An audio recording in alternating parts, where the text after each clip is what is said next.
Welcome, everybody, to the Chosen Life podcast. I'm your host, the Chosen Lawyer, and today we have a treat for you. For those of you that go by your grocery store, go to a supplement store, and look for a healthy lifestyle and think, what am I going to put into my body? Chances are you've seen it or you've used Perfect Sports. Today we have the man living the lifestyle, bringing the lifestyle. We hear the name Bruce. You may think Bruce Wayne, Bruce Lee. For me, it's Bruce Colero. Bruce, welcome to the Chosen Life. That's a great intro, dude. It's a pleasure to be here. Thank you. And you're a real busy guy. I know I see you on social media. You're either supporting your fighters out there. You're launching new products. The new Easter flavor Nice. diesel. You're bringing a lot of great things to the world. And for you to take the time for us today, we really, really appreciate it. Pleasure's mine, man. So tell me, Bruce, last couple of weeks, you've been out and about. How's life been for you, and recent developments from your world? Well, I mean, the environment is certainly different than it ever has been. You got to just do what you can in order to keep moving forward, no matter what the situation is within and without. You just got to keep your eye on the prize and keep moving forward. But life is good, man. And that is based on how you choose to look at things. You could turn around and say, life is crap. My life is miserable. This is bad. This is bad. Or you can decide to say, you know what? Focus on what you have as opposed to what you don't have. So for the viewers out there, it's interesting because we were talking about this before we started today. And we were aligned from a different world, and we were training out of the same facility. And I heard the name, a million times, and we never actually formally met. This is our first meeting today. Yes. But it's funny because I meet you, and I feel like I know you. I feel like we've spoken 1,000 times. Yeah, it's energy, man.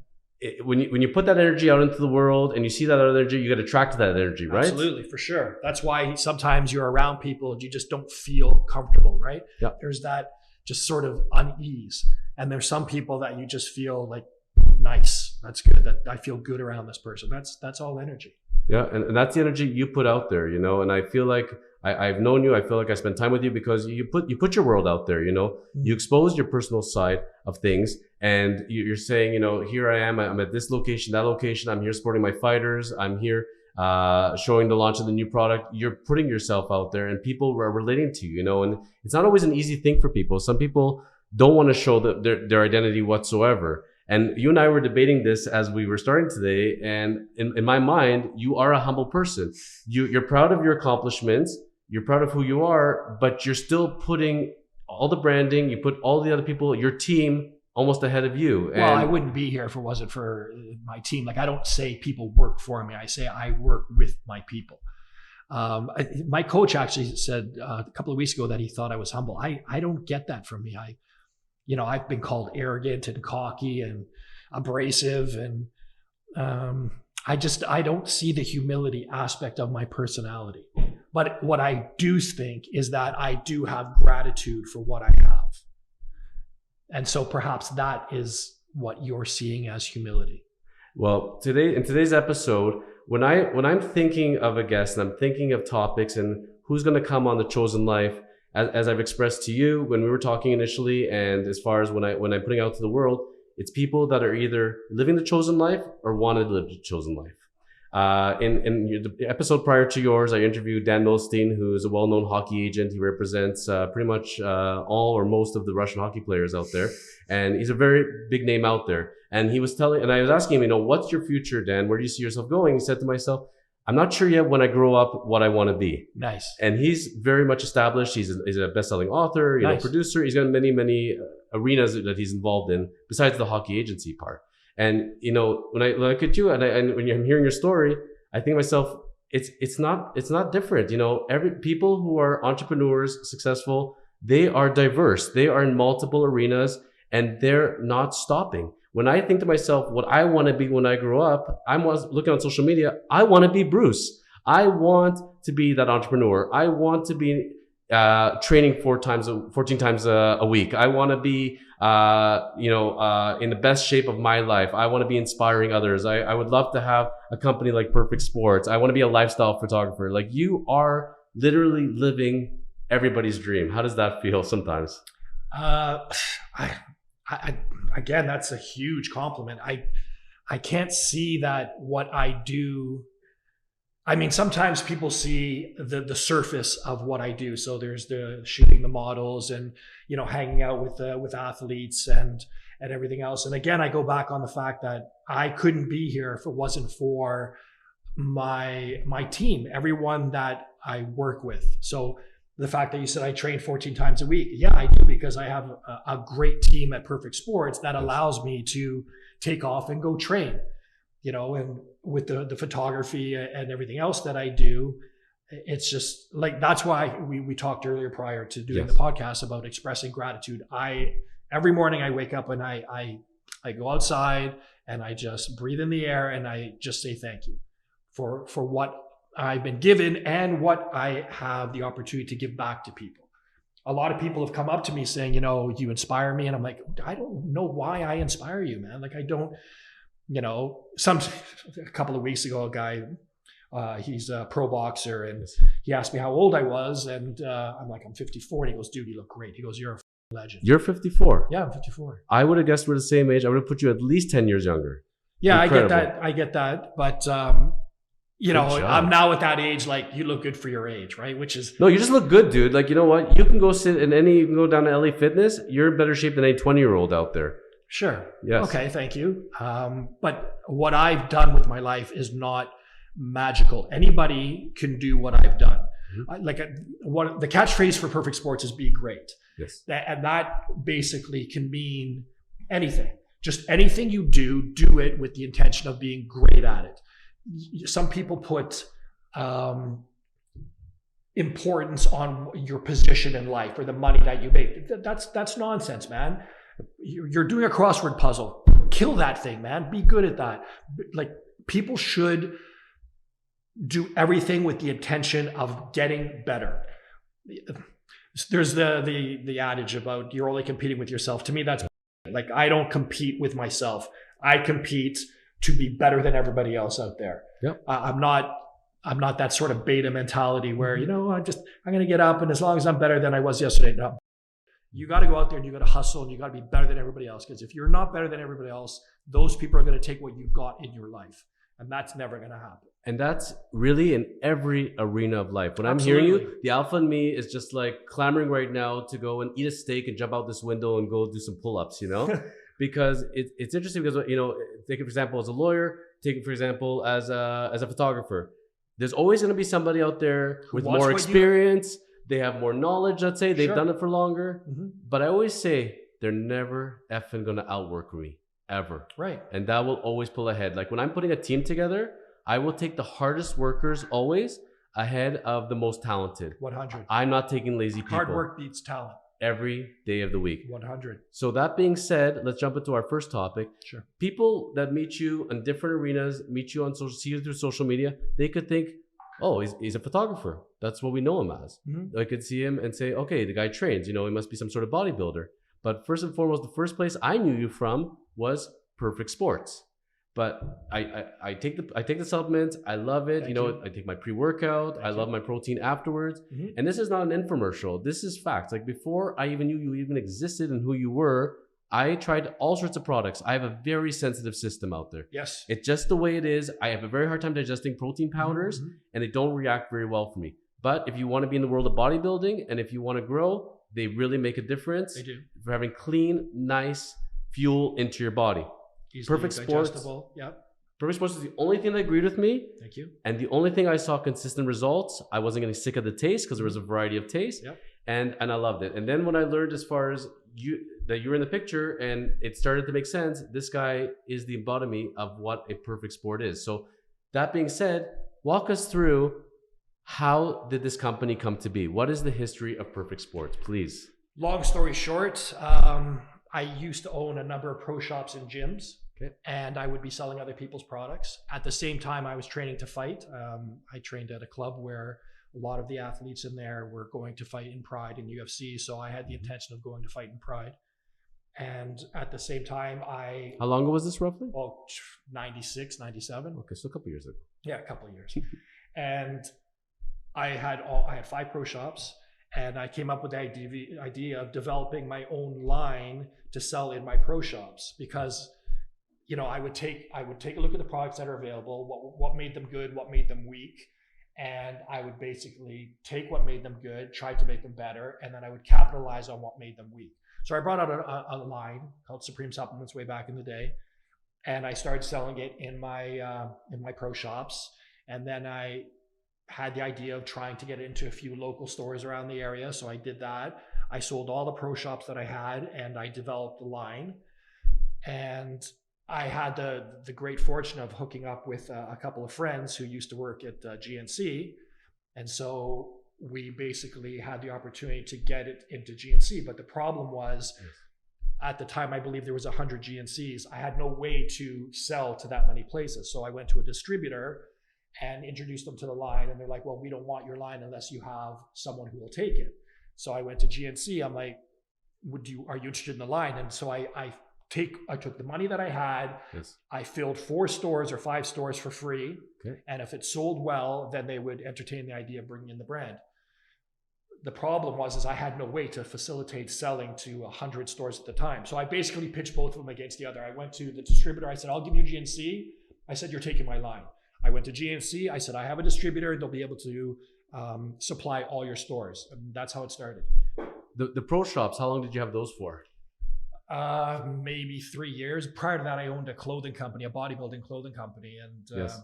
Prior to that, I was just working in advertising. I've never really worked for anybody outside of myself. I was never comfortable with the idea of being just limited to that paycheck that I'm going to make every 2 weeks. Yes.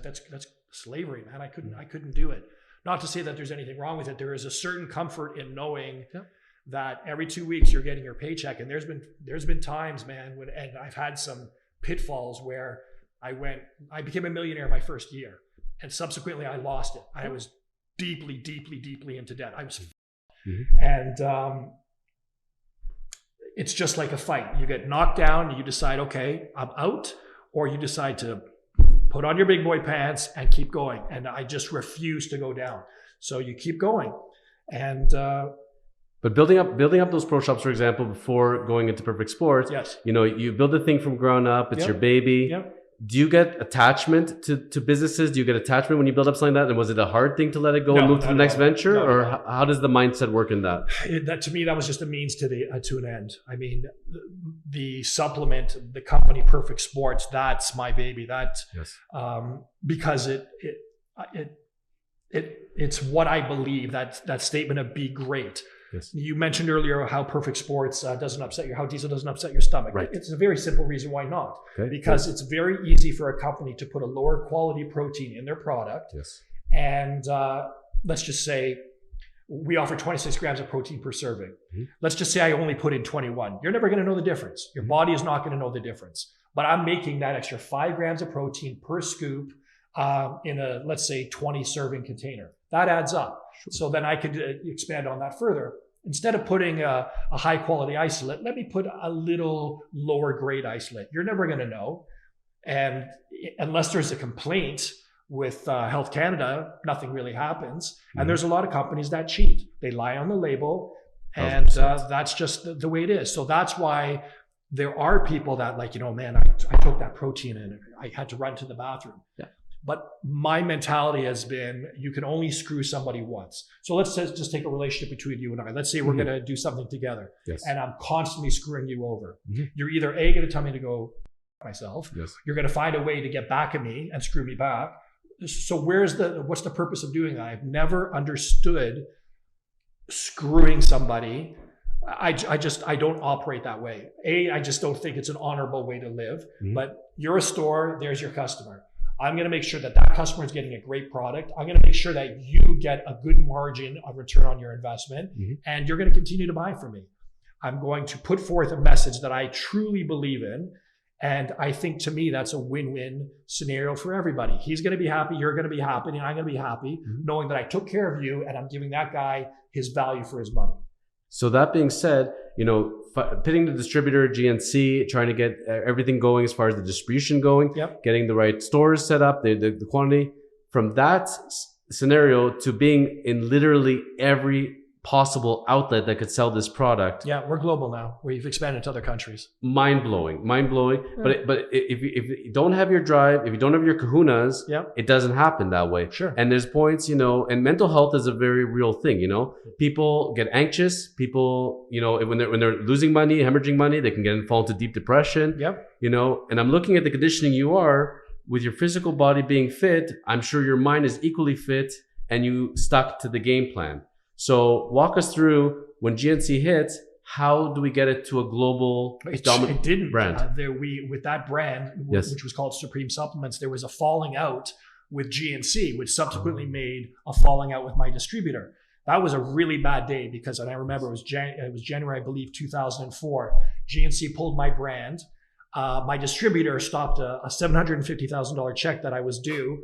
So I was screwed. Yes. And there's a story about what happened that day. Me and the president, Mike Haberman, I went to go see a bankruptcy lawyer. Yes. And I couldn't afford a haircut, so I went to like a cheap haircutting place. Yes. And they screwed my hair up. Like it was just a mess. So I'm dealing with the fact that and also understand that I was living a life. Like I had the business had grown to, my ego was inflated. Yes. I was driving sports cars, wearing Armani suits. I had all the money. I was dating all the models. And then overnight I was like, dude, you're eating cans of tuna and ramen soup again. And again, it goes back to the fight mentality. Okay, you just got knocked out. You got really knocked out there. What are you going to do, bud? Get the fuck up. That's what you have to do. So that's what we did. And we just grew and grew and grew. So when that fallout happened, yes, that brand was done. That distributor was done. So I had to start from scratch, man. From scratch. There was months I was making $5,000 a month.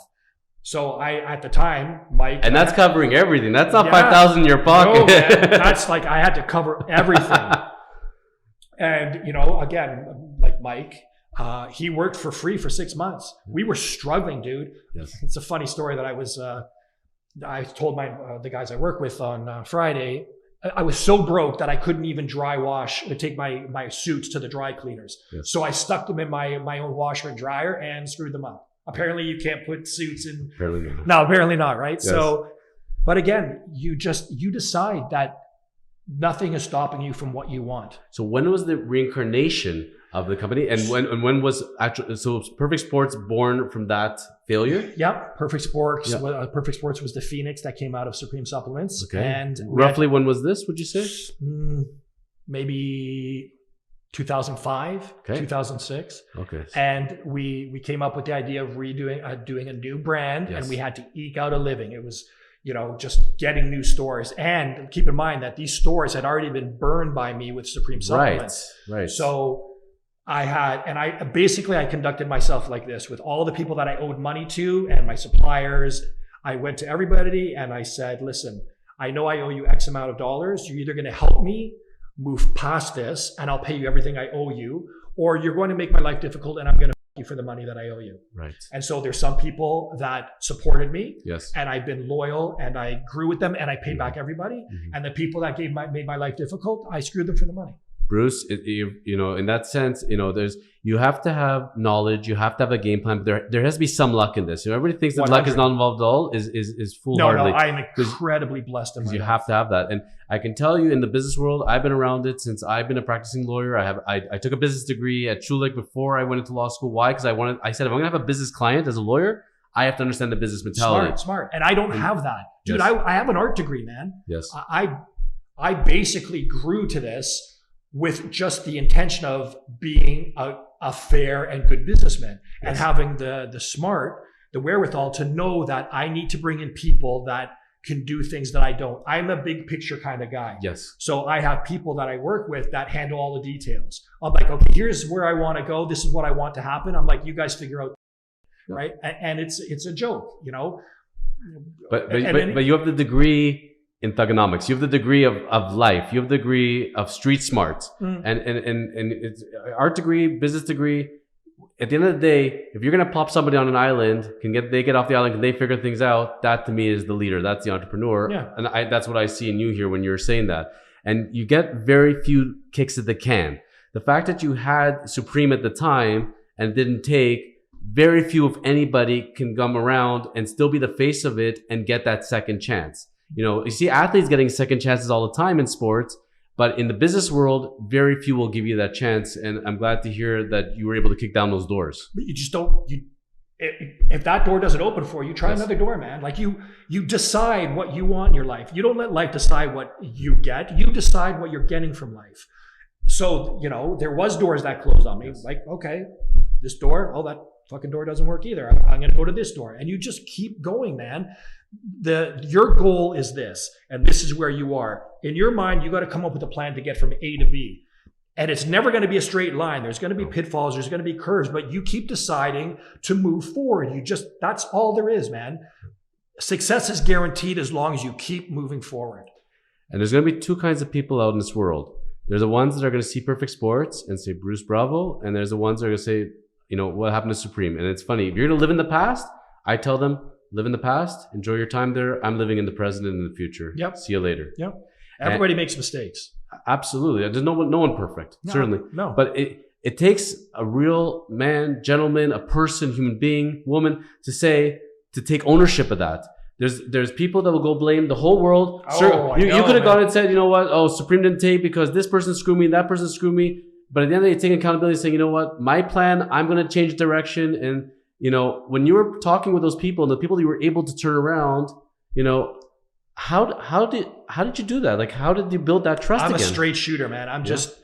I am who I am. So, like, you know, some people think I'm arrogant and abrasive. Some people think I'm humble and giving.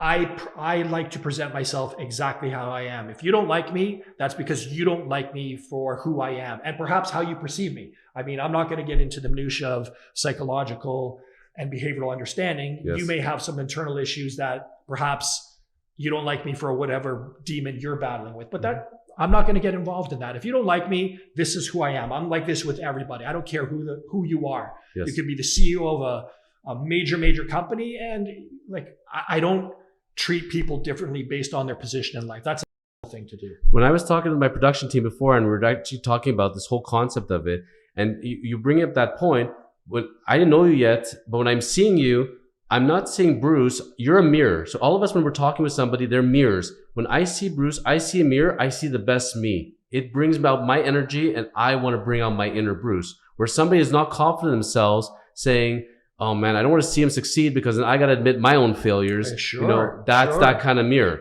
So that being said, let's turn it around. The name Perfect Sports, you know, Supreme, Perfect. Yeah. Who came up with the name? Why the name? Okay. Well, just because I like the ultimate achievement. Yes. Right? Supreme, perfect. Yes. I like that, giving that goal or that aspiration to be the best. Again, yes. Everyone goes, I want to be the best version of myself. No, you want to be the best. Yes. Right? You want to beat everybody else, and you want to be the top dog. Mm-hmm. And again, that may be a very aggressive sort of mentality, but I don't compete and I don't do anything in life to be second best at it. I'm doing it to be the best. When I came up with my branding for The Chosen Lawyer, you know, I'm sitting with my partner, we're hashing things out. And he says to me as a joke, we can call ourselves the pretty good lawyers or the good enough lawyers. I said, no chance. That's at all. Not going to do it. I don't feel comfortable in it. At the end of the day, you got to choose a lawyer, go with The Chosen Lawyer, and boom. You know, whatever in our branding at the end of the day, it's what would entice us. If we wouldn't buy into the product, how do we expect anybody else to? Sure. And if you don't walk the talk, you're just a poser. I actually think that's a great name, The Chosen Lawyer. It's sort of like the chosen one from Star Wars. Like I dig that. But it can go in so many directions. It's where you want it to be. Yes. You strive to be the best. So I can't be the perfect lawyer, but I'll be the chosen lawyer. The same way, it could have easily been Perfect Sports, Chosen Sports. You know, we all can, it's all in our minds and how we want to slice and dice it. So that being said, where was the turning point? At what point? Grinding, and then, you know, at some point in any profession, in any career, in any business, there's that point where it just takes one day. Sure. What was your point? Diesel was the point, right? That we were competing with a brand. Mm-hmm. And so we basically outdid them in every aspect of their product. But then we sold it at the same price that they were selling it for. So I wasn't making the money. Like even to this day, Diesel is still undervalued. Absolutely, for what we sell. It's great value. Even not 100%. It doesn't have to be on sale. It is every day. That is the the best product out there. And that's how we did it. And basically social media, we started talking to people. I affiliated myself with a lot of people, gave them free samples, and it was just word of mouth. Diesel picked up. But for the longest time, Diesel was the face of Perfect Sports. People didn't even know Perfect Sports. They only knew Diesel. Diesel, right. They probably thought it was called Diesel. Yeah, for sure. Oh, I take Diesel. Yeah. Who's, do you know who the company is? Yes. Diesel. It's by Diesel. No. But, and then I was fortunate and blessed enough to bring on other people that had the same, mentality and vision for the company. Everyone who works with me at Perfect Sports has the same sort of mental drive, and they all see it as their company, right? Like in my industry, there's a lot of owners of the businesses that they hoard all the wealth. Mm-hmm. That to me is a stupid thing to do. So I share the wealth. I make sure everyone is overpaid. I pay the best out of everybody in this industry. Yes. And I want people to know that we're family here. If you're not happy, I want you to leave. I want you to come to work being happy there. I want you to know that I value what your input is. And I like my team at Perfect Sports, they're family, man. I'll take a bullet for those guys. Love it. Yeah. Love it. And so I even my progression with the family, so to speak, because I feel like I have a vested interest in it, because once I'm starting to put it in my body, sure. You know what kind of responsibility that is to me? Yeah. That you're trusting me, not just the money, the fact that you're ingesting something that I'm making. Mm-hmm. Holy dude, that's a huge responsibility. And I don't take that lightly. And not only that, you've chosen that to reach your goals, right? So that's an inspiration to me that you've actually decided to do something with your life to be better at it. And you're like, Bruce, I'm going to try your product and hopefully it gets me to my goal. That is a massive responsibility. We've been together now through consumption for 5 years. Mm. And so I've seen the growth of extra stores, more products, lines of products. I've been watching this whole thing.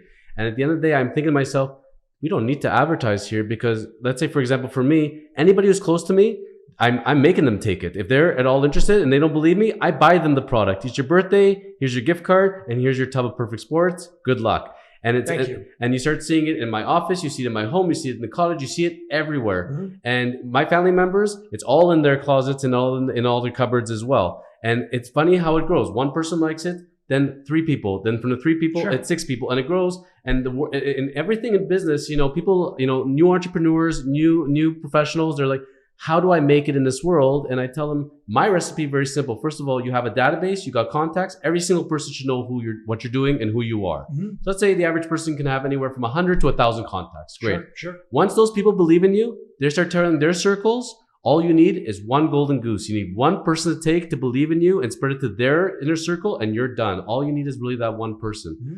For you, at the end of the day, when you're looking back at all the people that helped you, assisted you along the way, would you say there was one golden goose? There was one person that really, if not for me, if not for them, or not from an external source, I would say my golden geese are the people that I work with at Perfect. It's a team. Yes, it's a team, man. And again, that would be seen as a humble statement. And I keep struggling with the fact that people are seeing me as being humble, because I'm not. But I do believe in giving credit where it's due. Yes. And the credit belongs to Perfect Sports, everyone involved. And listen, dude, all the athletes that are involved in it, again, that's why I keep going back that I need to express gratitude. Like, yes. I'm extremely fortunate. I have an incredible network of contacts and people that I work with. It's all due to them, man.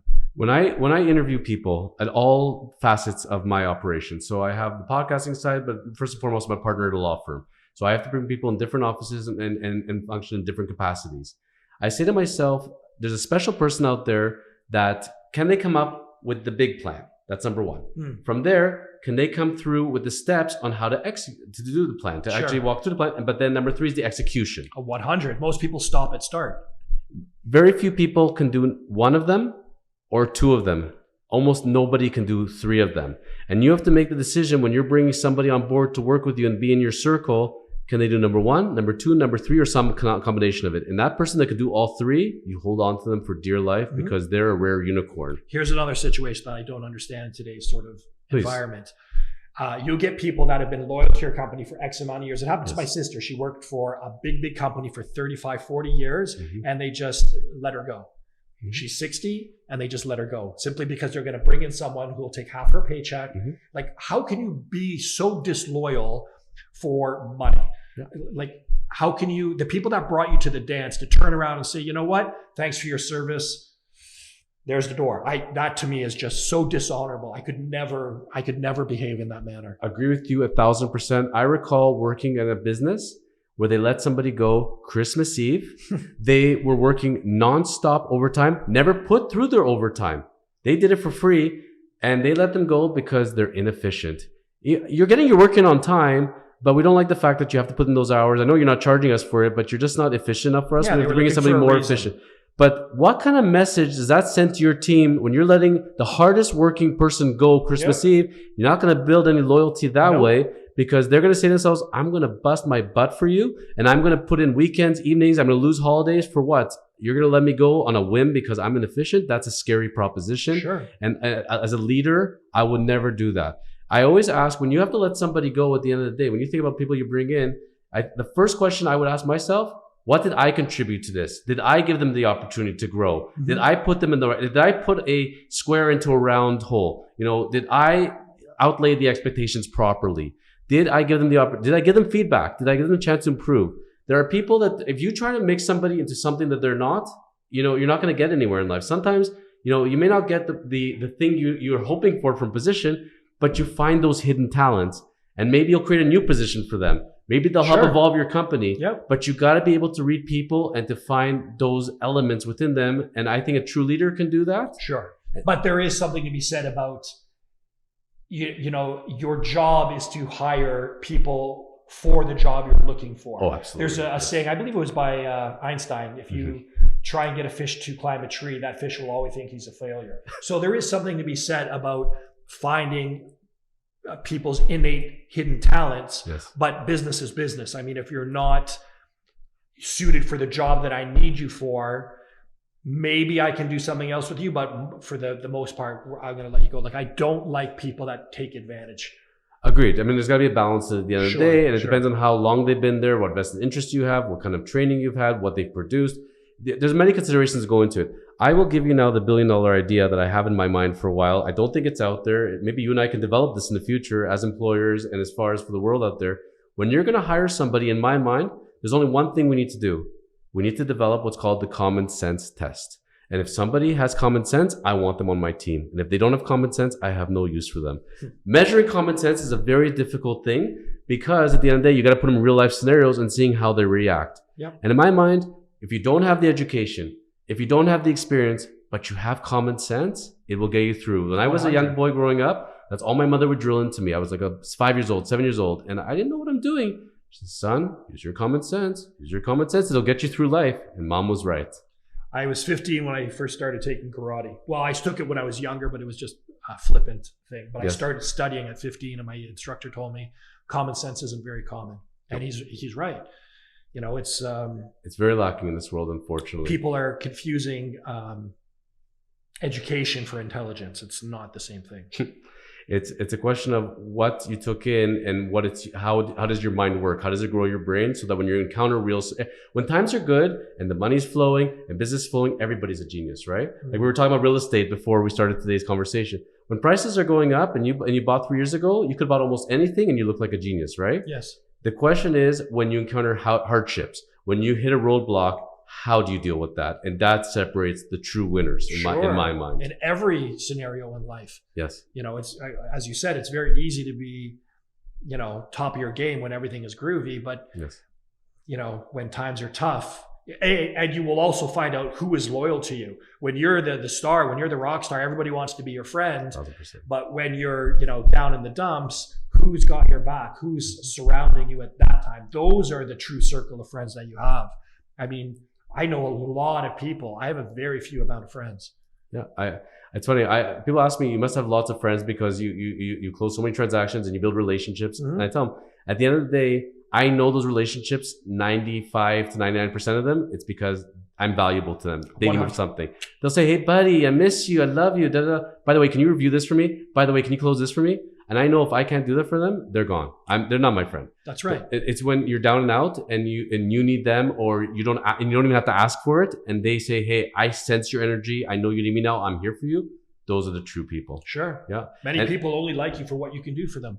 And that's where, when you have a team together and you go through hard times, for example, in our economy lately, as far as what's happened in the last couple of years, we won't get into all that. Yeah. But there are businesses that had to close up. There are businesses that had to change their model of production and everything else. Did those employers keep the staff?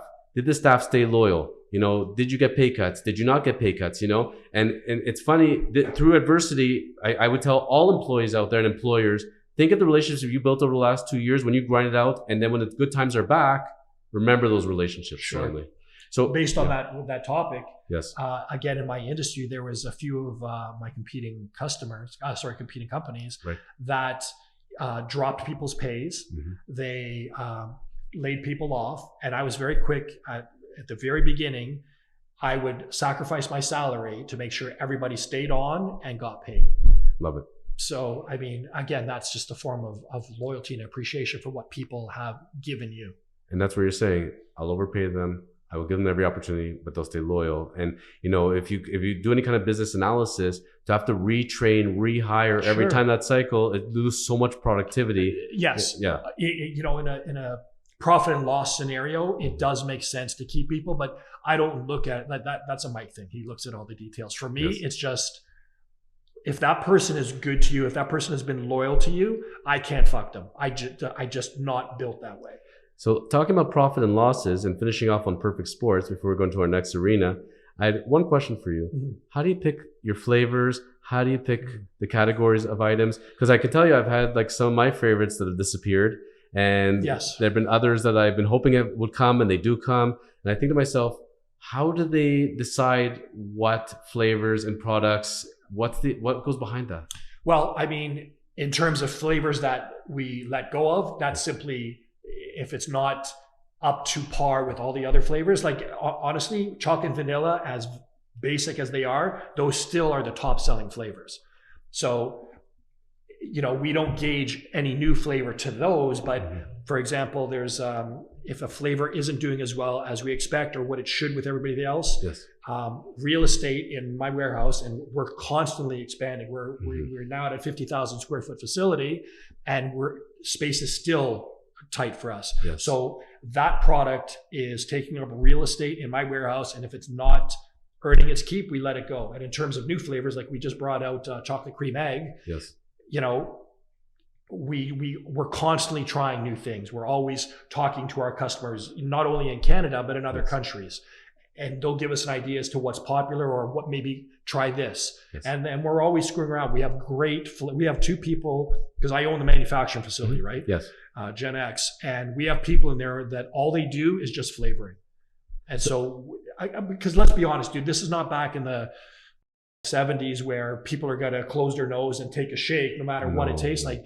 Taste is paramount. If you don't like taking it, you're not going to drink it. So you're controlling almost all the means of the process here. Yes. Yeah. So you're controlling the production, yep, as well as the distribution. Yep. I guess, and then do you, and then you're also a retailer online. Yeah, but I mean, we don't try and compete with other stores. That's do fair, offer it. yes. Yeah, that's a thing to do. Yeah, no, because I noticed it's very minimal online. If you really want the selection, you have to go into the store. And I thought about that. I'm like, so it's convenient to go online, but then I can understand that if I'm a store and everything can be available online, what is my purpose then? Absolutely. Why would I? And again, it happens in my industry. People undercut the retailers all the time. That's a thing to do. Yeah. So we do offer our products online. Yes. But that's not our main focus. So you're right. We handle everything from nuts to bolts. I own the manufacturing facility, so we handle everything in there. We have the material acquisition. We bring in all our own ingredients.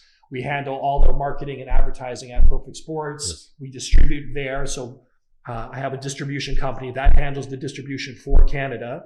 And then my manufacturing facility sells to all the different countries that we sell Perfect Sports to. Sounds to me like planning, business plan, control, and there's a game plan. And the more you can control the process, the better the client, the customers, the end customers are going to be. Well, I'm very comfortable. I like controlling everything. Maybe I'm a little bit of a control freak, but at the end of the day, the dollar stops with me, like the buck stops with me. And I like to know that success or failure, the responsibility is ours. And that is the great power of people. You said earlier that it's very easy to blame, oh, my boyfriend's, my boss is I failed because of this reason. No, man, if that is true, you should be able to look within and say, no, that relationship failed because perhaps something I did.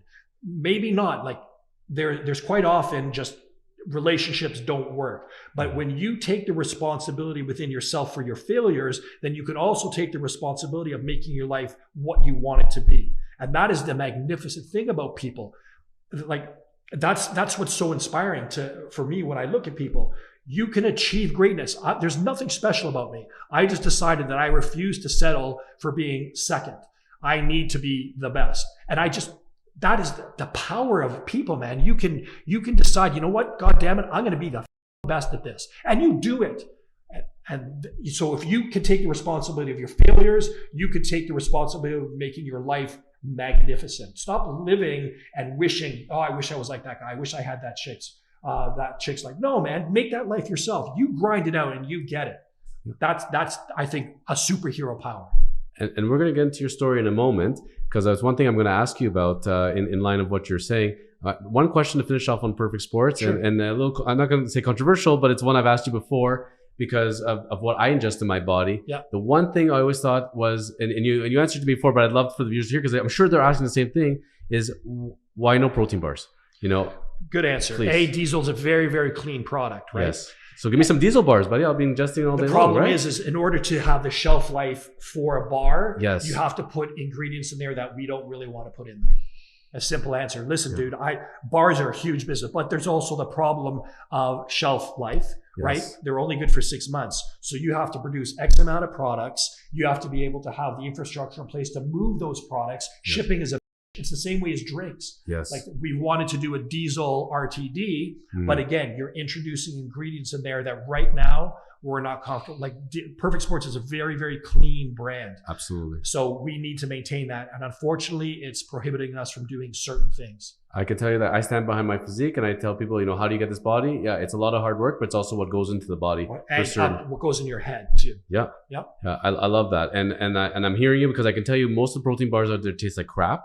So there are some bars out there that are delicious. There's some amazing that they're like eating dessert and you're getting good stuff in your body. But on the same token, you still read the ingredients. Yeah, they're not. No matter how good they are, they're never the best. No, they're good enough if you need a quick fix because I don't want to go run to McDonald's, so I'll go grab a protein bar. Sure, that's better. Yeah, but it's still never good enough. No. And the same token, no matter how good tasting that bar is, it's hit and miss because. I bought it from here. It tastes good. I bought it from here. It doesn't taste good. But then think about how long it's been sitting on the shelves, like you're saying. Mm-hmm. And also, I've watched videos on distribution. They could be sitting on a pallet somewhere, and you could be sitting in 25 Celsius weather, and then so the heat change as far as where the location is.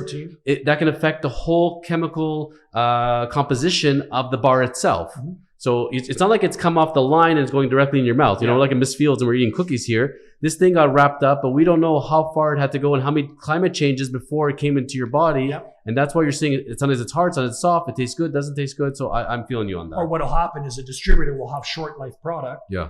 A short dated product. I'll give it to you at a discount, and then you're going to sell it. And that product could be either out of date or near the end date.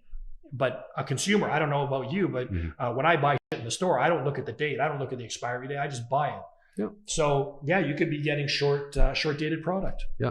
That's why you always go to the back of the of the section, because that's likely somebody dropped it on the floor, and more likely you're going to get the fresher in the back. Yeah. So that's on Perfect Sports, but Bruce is more than Perfect Sports. Bruce is Bruce. We could be sitting here for days and telling the story, but from the moment you came into this earth, as a baby, and you grew up as a teenager, young adult, Bruce, what went into your life that made you into the man you are today? What were your life experiences? Can you hit upon as far as from a good question. I don't know. I've always been driven by, Where were you born? What area were you born? In Toronto. You were born in Toronto. Yeah. Grew up in Toronto. Yep. Okay. Went to school in Toronto. Yep. Excellent. Okay. I was your skinny nerdy kid in high school, played Dungeons and Dragons, read comic books, played video games. I love that. Were you born with a silver spoon in your mouth? No. Were you handed the family fortune in which you created your company? No, I had to struggle and do everything. I had, if we're getting like detailed, I had just, before I started the supplement company, I had just gotten divorced. I was living in my sister's basement. I was broken. Okay. And roughly what year is this, would you say? 94, 93. I used to be a bartender. So I wasn't, You lived many lives, my friend. So, yeah, I mean, I was by no means given my life. And it's funny, because I've had people tell me that when I tell them how I did things, yes. And again, it goes back to the fact that I was blessed to have people to help me on the way. I grinded everything out. I wasn't given anything. See, when I'm watching and I see you in a McLaren and I see, you photographing, supermodels, I think to myself, in the back of my head, I don't know the guy yet, but I'm thinking in my head, you have that second, you think to yourself, did this get handed or did this get earned, Yeah. And my gut tells me because of how hard he works in the gym, he must have worked hard in every other facet of life. But I'm sure there are people that don't know you yet. And they're saying, because it's also easy to say that he was given it. Oh, so I have no chance at this. Yeah. Or it takes the onus of responsibility off of you. Yes. Right. Because if you're like, oh, given it, yes. I'm okay where I am. He was given it to him. His business was given to him. He was given money to start his business. Then it sort of relieves the pressure of you trying to kick ass, right? But and it's funny, and again, I didn't even realize that, but I have been told by several people that everybody thinks that this was handed to me. Nothing was handed to me, right? You get what you take. Yes. Amazing. And that's kind of was my gut, but I wanted to hear the story from it. And then you said you went to university? No, I went to college. I got an art degree. Again, yes. I wanted to be a comic book illustrator. I have a huge nerd side to me that I just love to this day, I still love comic books. Yes. I still love video games. I love those superhero movies. It's a creative side. It's a sort of, maybe a childhood sort of hobby. I love it. Right? But and we'll get into the other aspects, but it's amazing how what you grow up with, what you love, it seeps its way into the other realms, even though you're in other facets. So we're getting to your physique. One of the things I marveled at is this man is jacked. And I figured we're about the same age and you're about 10 years older than me. Yeah. And I said, I hate being the old guy in the room. You're not the old man, because people will call me Benjamin Button. You're Benjamin Button, man. You're getting older, but you're aging like wine. So you're actually going back in time. Thank you. So you're telling me that when you were in high school, you didn't have this physique? No, man. I was the skinny nerd who liked comic books. I started studying karate at 15. And the reason why I started studying karate, which is people don't know this, my parents took me to a drive-in with my sisters, and we watched a movie called Happy Birthday to Me. Right? It was the 80s slasher flicks that were prominent at the time. Yes, yes. And this guy was just haphazardly killing people. And I'm like, I'm not going to a victim to somebody like that. And right after that, I'm like, Dad, I want to start taking karate. At 15? At 15. Okay. And I've been training, I'm 54, I've been training all my life. So I know watching on your videos that you are active in MMA as far as actual training yourself. Yeah. But, when you're bringing karate, one thing I don't notice many jack karate guys. No, but yes. I mean, at 15, I wasn't really doing it to be jacked. I was doing it, and I was still very, very skinny. So I also own a supplement company. I do need to look the part to a certain degree. I do, as you said, 14 times a week. In the mornings, I train at Grant's MMA, and then at night, I'll do some kind of strength and conditioning. And so right now, I'm only focusing on boxing and jits and wrestling. Let's rewind that back for a second. So we're going to get into your physique now, because that's one thing you messaged me, and I'm trying to do the math of it. I'm trying to comprehend it. So here's a man that's running a global empire business. He's a photographer for lifestyle magazines, and the man trains 14 times a week. Yeah. I'm very big into wrestling. I've always loved it. When you're talking about Dungeons and Dragons, for me, my nerdy vice is wrestling. Nice. Vince McMahon, the owner of WWE, very well-known guy, 76 years old. He makes it very clear he still trains every day. With his hectic schedule, he's running 2 successful, brands. It's already 3 brands from the wrestling part. And as far as all the shows that are on TV, he meets his trainer, comes to his house 1:30 in the morning till 3:30 every effing day, and he's up by 6 o'clock, back at it.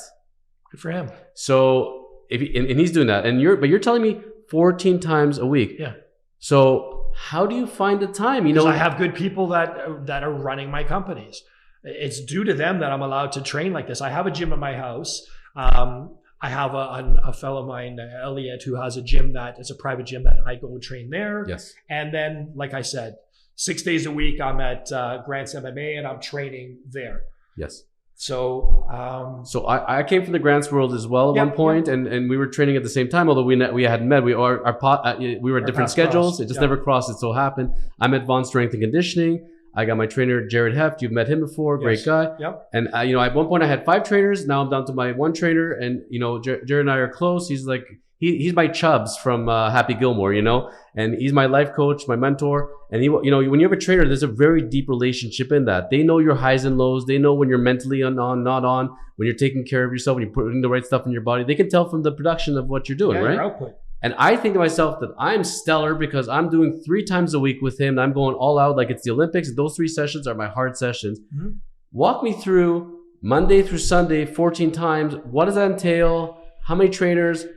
What does the schedule look like? So I have 3 coaches. I have Ryan Grant, Ergus, and Medi. So for Monday, I'll be training boxing with Ryan. And then Monday night, I'll be typically at my home gym, and I'll do some kind of strength and conditioning and stretching. Okay. Tuesday, I'm with Medi.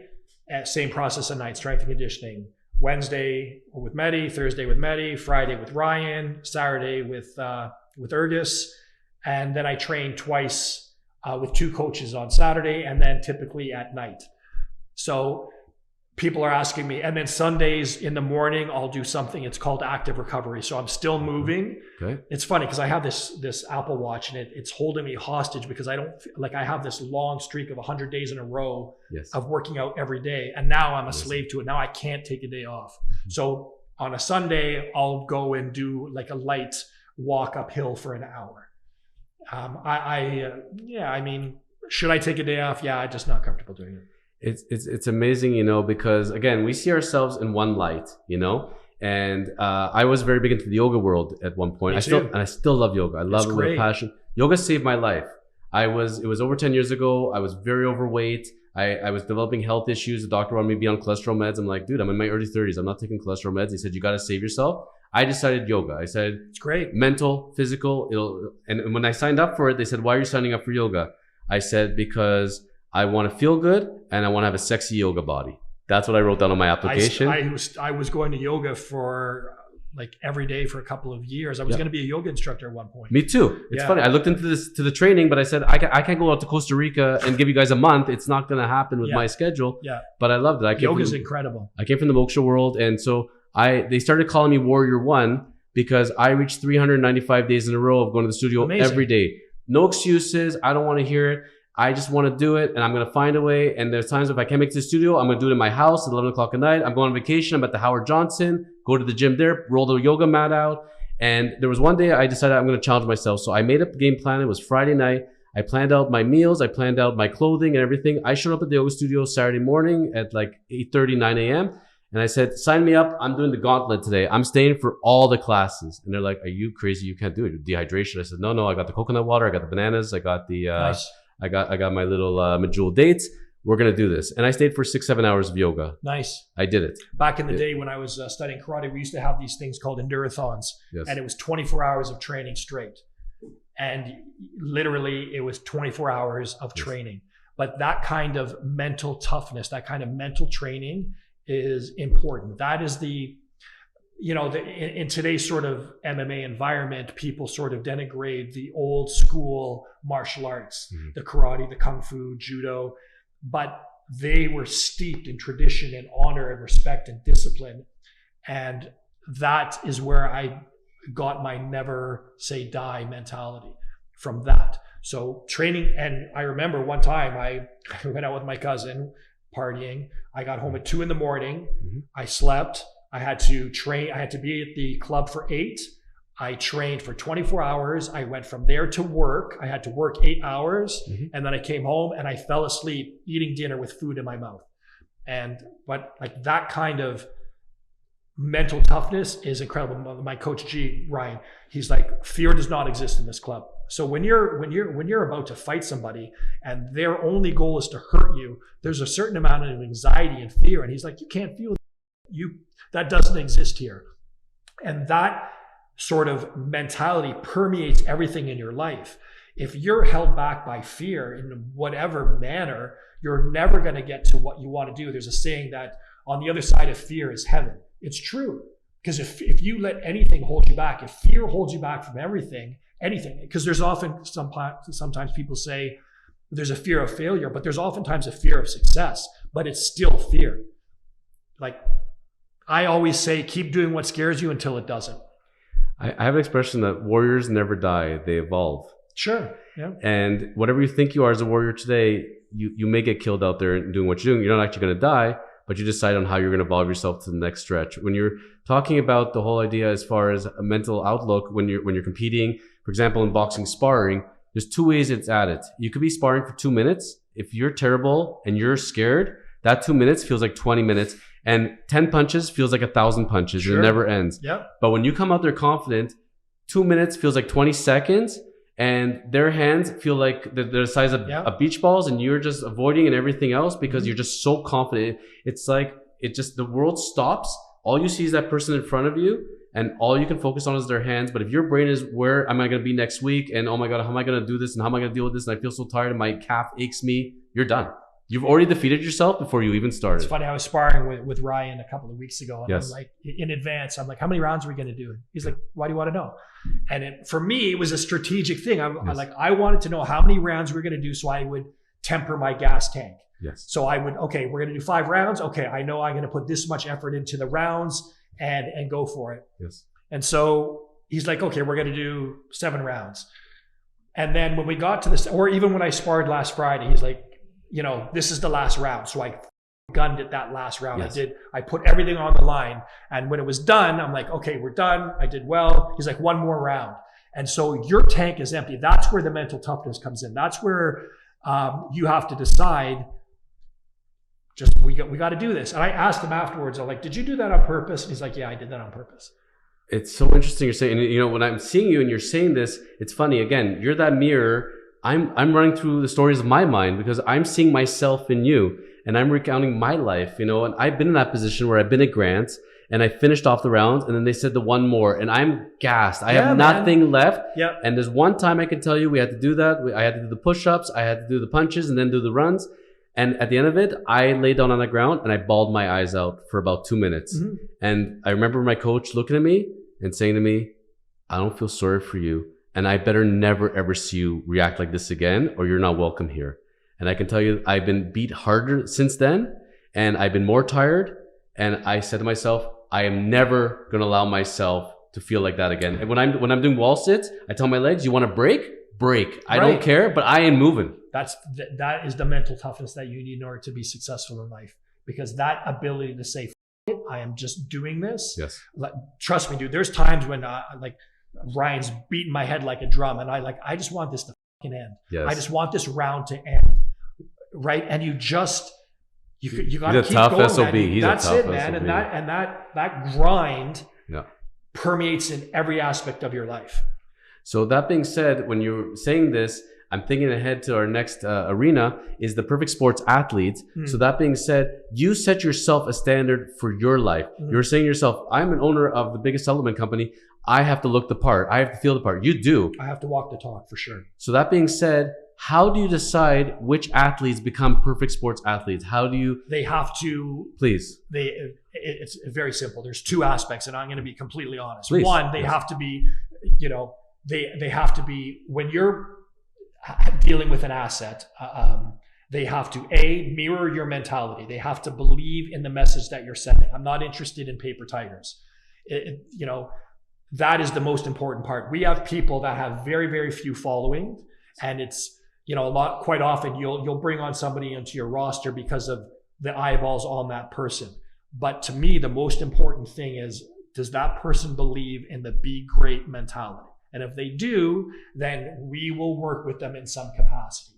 We have Rose Namajunas, like the UFC champion. Yes. She is such an awesome person. You know, How did you guys meet? How did that come to be? We have one of our associates, Brian from Sucker Punch Entertainment. Yes. He is our direct contact because he has a roster of fighters. Yes. So he'll bring people to the table. He's your talent agent? Well, I wouldn't say talent agent. I mean, he's a solid dude. Like I would say he's a friend. He's someone Shout out to Brian. Yeah, shout out to Brian. He's a good man. Mm-hmm. And he brings to the table certain fighters that we will associate with. But we have other people that we're trying to deal with now because we brought out the diesel vegan protein. Yes. So now there's a very prominent actress that we're trying to bring to the table. We've just expanded into Europe. So now we're looking at a lot of the European talent. Yes. And they just have to mirror our message. So in most instances, are they picking up the phone to call first, or are you picking up the phone to call? How does it work? Well, I mean, we're getting to a position now where there are people that want to work with us. Yes. It's just like in any kind of business, it comes down to the dynamic of power. If you have the power position, people will want to work with you. If your power is weak, then you're asking them to work with you. I don't like that power dynamic. I'd rather be the hot chick that everybody wants to date, rather the person like, yeah, do you want to go to prom with me? You want to be that. So we are aspiring to be in the position where you are drawing people who are drawn by your message, by your energy, and the very fact that we have the best supplements in the world. I can tell you that the athletes I've seen, and I won't come up to them, I don't bother them during training. I've looked in their gyms bags. The perfect sports supplements are there. They're walking the talk. They legit use their products. You know how many companies will take free product, just give it to their friends or sell it online? Mm-hmm. Again, I have been approached back in the day with a very prominent bodybuilder who used to rep another brand. And I'm like, you don't even use their product. He's like, no, the product. But he's getting paid like a nice king's ransom every month. Yes. So he'll take the money. I think it's embarrassing. For example, I love watches. I'm a big watch guy. And I was speaking with somebody very prominent in the sports world. I'm not going to say his name, but I told him, you're a watch connoisseur, but you're repping a really crappy brand. Like, is that on your wrist? He goes, hell no. They send me cartons of that garbage. And what I do is I just give it away and that's it. But I wear real watches. I'm not going to wear that. But in my mind, if I see him walking down the street and he's not wearing that watch, how do I take him seriously? Right. That lacks honor to me. Right. To be honest, I mean, if you're endorsing a brand, you should believe in that brand. Like that person is he's a paid as far as I'm concerned. No different. I remember leaving a position once where it was a great position in law, and they said to me, nobody leaves. We decide when you leave, but we don't have people actually walking away. I said, at the end of the day, I'm not comfortable in any end. I'm not comfortable with the type of work I'm doing. I'm not comfortable with who I'm working with. And if I stay, I'm simply going to be a prostitute in this sense, and I'm not. So I can't do it just for the money. I have to believe in it. And as I've grown into the business world, I've realized it's relationships. It's everything: suppliers, customers, 100. Branding. It's all the consultants you bring on board. I have to share the values with the people. And if they don't believe me and I don't believe in them, I can't work with them. I can't attach my name. So for example, I'm gonna recommend somebody. So I'm gonna recommend, for example, somebody in mortgages, or I'm gonna recommend a home inspector because I'm in real estate law, as we talked about.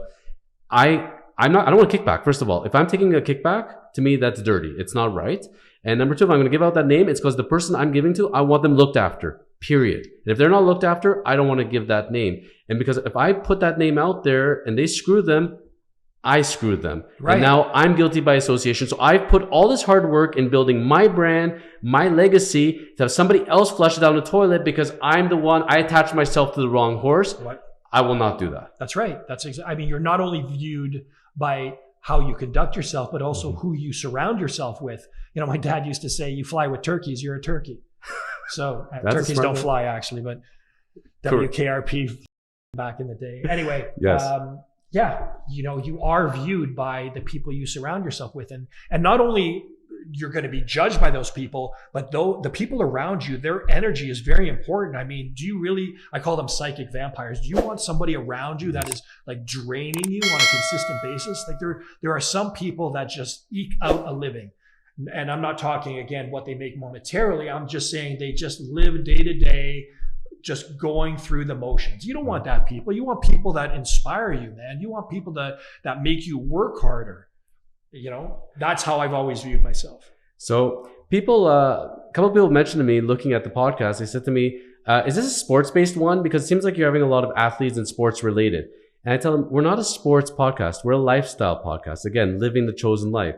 But sports, it's interesting because at the end of the day, in my mind, even if you're not participating in sports, you need to take care of your body. Sure. You need to take care of your body because if your body's sound, your mind is sound. And that goes into all aspects of business. And I noticed a lot of people, either they are competing in sports, they have a sports mentality, even though they're not. And that's why I'm bringing people on from a lot of sports arenas, because I do love sports. But sports is a greater symbol to me of life at the end of the day. It's the competition out there. How do you train for it? And your look, there's the old expression, practice, practice. Allen Iverson, right? It's not a game. It's practice. Yeah. In my mind, whatever I'm doing, I don't put pressure on myself, because if I have that one instance I'm going to do something and I fail at it, that's fine. I get to do it all over again tomorrow, and I get to be a better me every single time. I don't live and die by every single rep in the gym. I don't live and die by every single transaction. If I can learn from it, I can grow from it, and I'm a better me tomorrow for it, great. I accept that. Failure is all part of it. People think you have to be perfect all the time or not. No, I mean, in anything we do, right? Even, as great as your company is, like you're saying, not every flavor is going to hit. Right. And that's okay. And that's the thing, right? I mean, people are quite often afraid to try something new because, and I did a post about this recently. There's that moment of the suck, right? There's going to be that time when you're starting something new or even trying something different in something that you are proficient at. There's going to be that moment of the suck where it's just, you're just not getting it. Let's take something simple, skipping, right? Yep. I'm having difficulty because of the width of my shoulders doing the crossover skip, right? I can barely just even jump, to be honest. So okay, you're at that level. Okay, but yes. if as long as you're consistently doing something, you will get better. I don't care how long it takes. Yes. But if you consistently attempt to do the thing that you want to be better at, you will get better.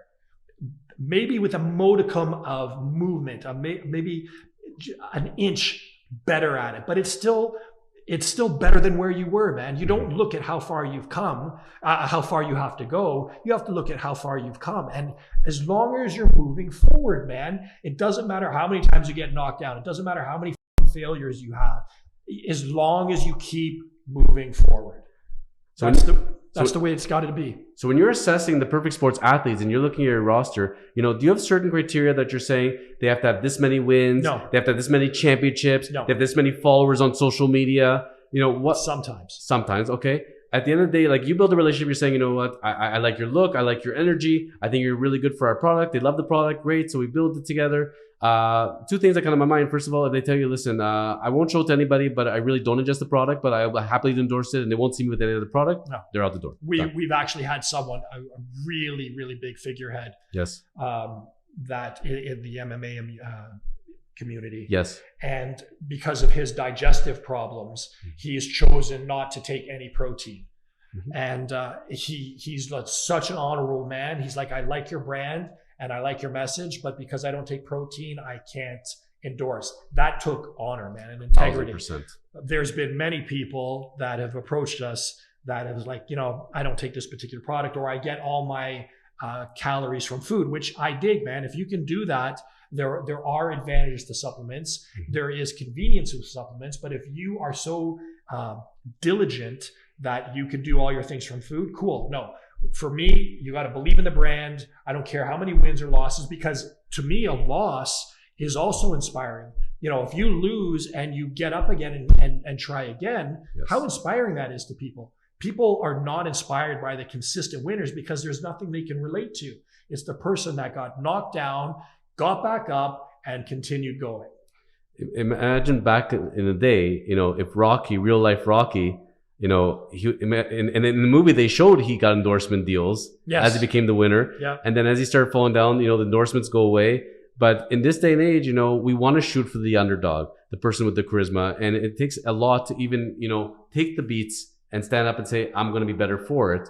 But that being said, at the end of the day, the relationships that you build with your athletes, like, how close do you get? Like, are you guys texting each other, calling each other, flying out? No. I mean, I've been fortunate enough to be able to train with some of them, but yes, because of the circumstances we've been in for the last 2 years, it's yes, been difficult to travel.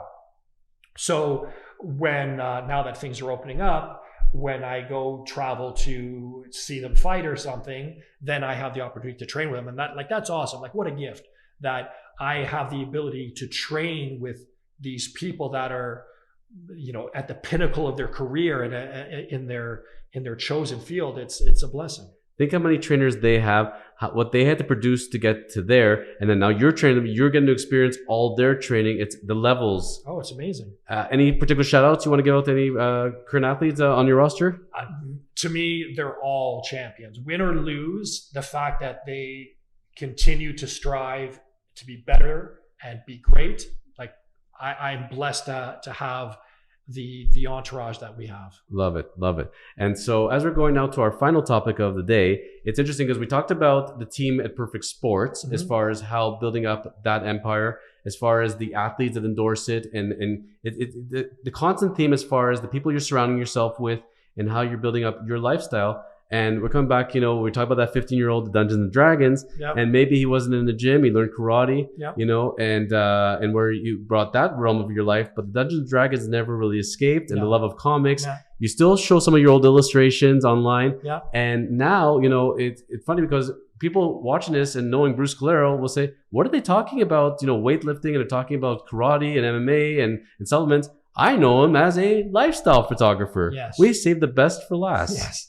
This is quite often the favorite topic when people discuss things with me.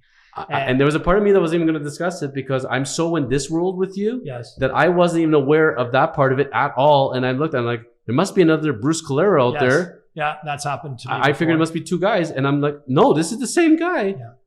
How? Why? Where? So please, Bruce, walk us through this. How? The man has spent so much time building up his career and his empire. Where did this man have time to be a world-renowned photographer and photographing supermodels?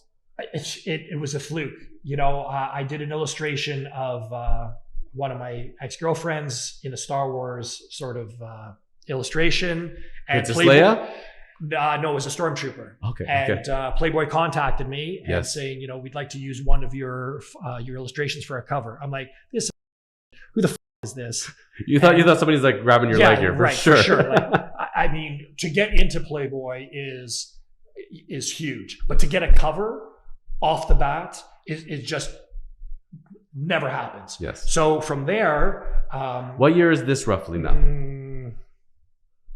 2010, maybe. Okay, so this has been the last 10 years. It's that part of the empire has grown. I've been.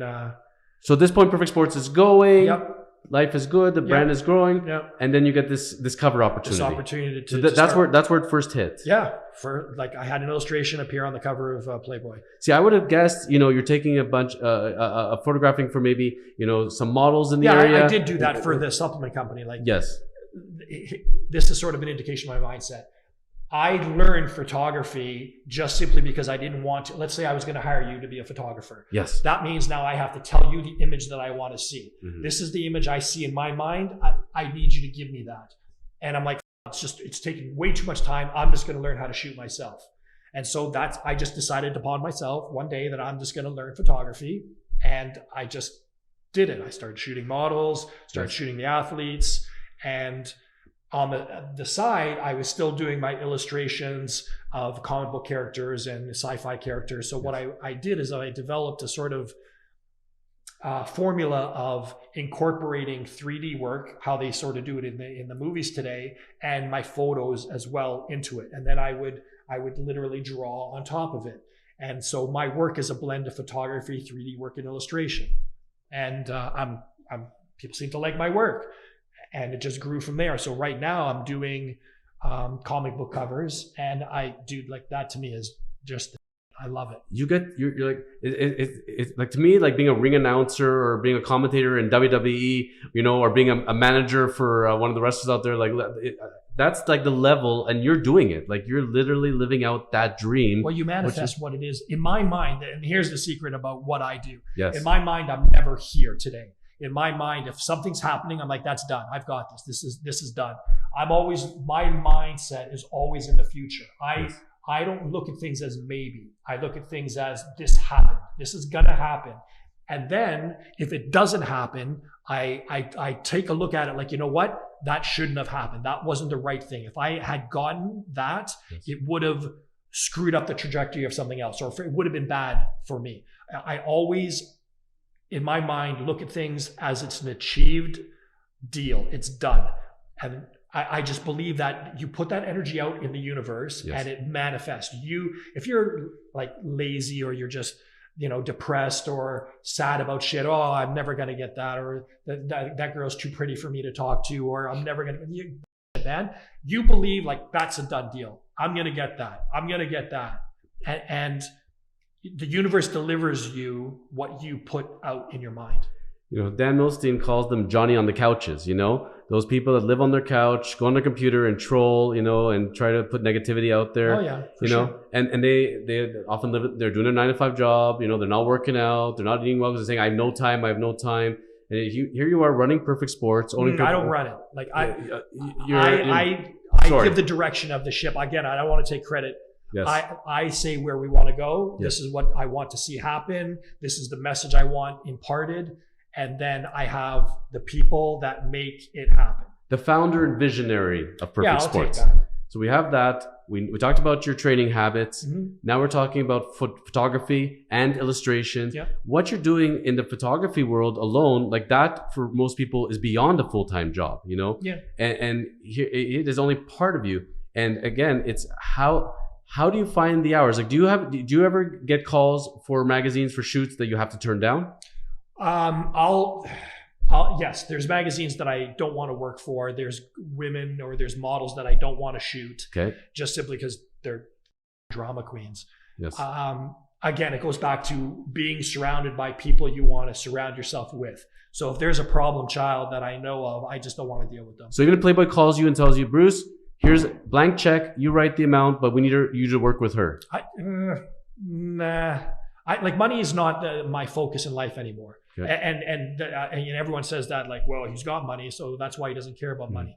And that's true. Once you achieve a certain position in your life that you're comfortable with, then you start to focus on other things. For Perfect Sports now, my focus is not on making more money. It's taking the brand to the position that in my mind, it already is. It's the #1 global brand. In my mind, that's already a done deal. So now it's reality catching up with me. That's what my focus is. For me, the artwork, the illustration, the comic books, it's again a gift to me that someone comes up to me. So there's a friend of mine who owns Gotham Central in Mississauga. It's where I buy my comic books. And he sent me a message the other day. He's like, dude, you know how much your comic books are selling for on eBay? I'm like, people selling my comic books? And so I looked, and people are taking my comic books and selling them for like $80 to $100. Like that's. And what's the cover on them? Like, what's the list price on them? $2. Really? Yeah. Wow. And these are unsigned copies, man. So with inflation, we got to get you at least to $5-6. Yeah. I mean, the very fact that people are willing to pay that kind of money for something that I've done out of love, again, is a huge fucking gift. So how do you pick, as far as which ventures from the photography, from the comic book artwork world, how do you pick which gigs you go with, who you work with? Do what you love, man. Yep. Like I'm fortunate in my life that I get to do what I get to choose to do things that I love. I get to choose people that I want to work with. I am no longer in the position where I have to do something. And that is a dangerous position of freedom, because now nobody holds you hostage, right? I don't want to work with that person. But do you ever have certain publications or certain models where you pick up the phone and say, you know what, I like your work, I think we should work together? Or is it you do? Yeah. Oh, yeah. So it's not just them calling you. You still actively seek out. Sure. Yeah. If I like a look of a person, or I like something that they're doing, I'll gladly say, listen, I'll shoot you for free. I want to do something with you. Because to me, it's the presentation of that image that I have in my head. It's not about the money, because clearly people are selling my comic books and I'm not getting from it. Right. It's just being able to put in here, out there, and then have the ability for you to say, dude, I love that photo. That picture is awesome. Like, to me, that makes my day, man. Have you had the scenario where you drew out a comic book and spent God knows how many hours putting it together and saying, you know what, I don't like the quality, this is not me, and just threw it out the garbage? Have you had photo shoots where you looked at the final job and you say, I can't put my name to this. We got to reshoot this thing or just cancel it. You absolutely. have. You know, I was out on the weekend with my girlfriend, and I saw an image that I did, and I'm like, you know, I'm also, to me, you know, someone will say to you, what is your best image? And I'm always like, the next one. Mm-hmm. So there is work that I have done that by other people's standards they like, but in my mind I don't like. I had a bad run-in with a model recently. Out of 16 photos, she didn't like 2, and the chick had a mental breakdown, like just went ballistic on me. Mm-hmm. You know, in a scenario like that, you are subject to people's perspective, people's own personal taste. Yes. You can't hold yourself sort of hostage to the response for everybody. If the masses like what you're doing, great. There's always going to be somebody who doesn't like what you do. And that's not only about artwork, but your life as well. That's why I tell people at the end of the day, look in the mirror. If you're okay with what you did that day, that is gold. That's the best. A metaphor that I have in my mind when you're saying this, and as we're wrapping up now, I'm thinking to myself, the difference between working for somebody and working for yourself is, in anything you do in life, you should be an artiste. You should take pride in your work, whether you're writing words, you're writing leases, you're taking pictures, what you're fixing cars, whatever it is. You should think of yourself as an artiste and artwork. When you're working for somebody else, you may have to take on assignments that not necessarily are beneath you, but don't fit the criteria of what you want to do. And you may have to produce work on things that you may not have the right experience or the right knowledge, and doing it and have to attach your name to something that you would consider subpar for yourself. Sure. Some people are okay with that subpar and they can live with that. They're okay, and that's where they're going to go in life. Sometimes they don't have a choice. Sometimes you don't have a choice, but you have to do it. But the thing is that going to drive you enough to say, you know what, I want to control the production and the means, so I never have to do that again, and I can do what I'm proud of and what I want to do, or am I okay with continuing that way? And there's even still, when you're working for somebody, you can also find the person that shares your vision, and you can carry out that vision together. You know, I love companies, and it sounds like Perfect Sports is exactly it. No matter what level you're at, you have a voice. You're able to 100. Collaborate. It sounds to me like it's more like this rather than this level. Everybody has an opinion, and someone may, you know, to me, everyone has a voice, and everyone should be respected regardless of their position in the company. And somebody may, I mean, I believe the story. Oh, you know Cheetos, those of course, the corn chips. Yeah. The person who came up with the sriracha flavored Cheetos, I believe, worked in the warehouse. And he went to the president of the company. He's like, you know what? Here's an idea for you. And look, I love those things, man. Sriracha Cheetos. I love Cheetos. They're delicious. For sure. Yes. So everybody has an opinion. Everybody has a voice, and it would be disrespectful for me to disdain someone simply because of their position in the company. That guy may have $1 million idea for you. And the ones that work for you, they get that voice, and I love that. Yeah, man. Everyone has a voice. So summing it up at the end of the day, Mr. Bruce Colero, we've walked through, we've done a walk through memory lane, and it's been a great story, and we certainly would love to have you back on, because the story is still being written. That's one of the things every day. When we bring on people, we're talking about a story, and people say, like, how does it feel to reach the end? How does it feel to reach the journey? To me, it feels like you just have this endless journey. Until we're down there, the journey never stops, and the story keeps getting written. Yep. But at this point, if somebody's going to put down Bruce Colero and what his legacy is up till now, how would you sum it up? That's a deep question, dude. I'm a deep dude. I've never been asked that. We stumped Bruce. He left the world better than he entered it. Love it. Thanks, brother. Bruce Colero, it's been a pleasure, my friend. Thank you so much for showing us what it is to dream the chosen life and to live the chosen life. We look forward to having you back again soon. And when we do our sign off, we always do our flexing. Let's see yours. Keep living the chosen life. Pleasure was mine, brother. Thank you. Thank you.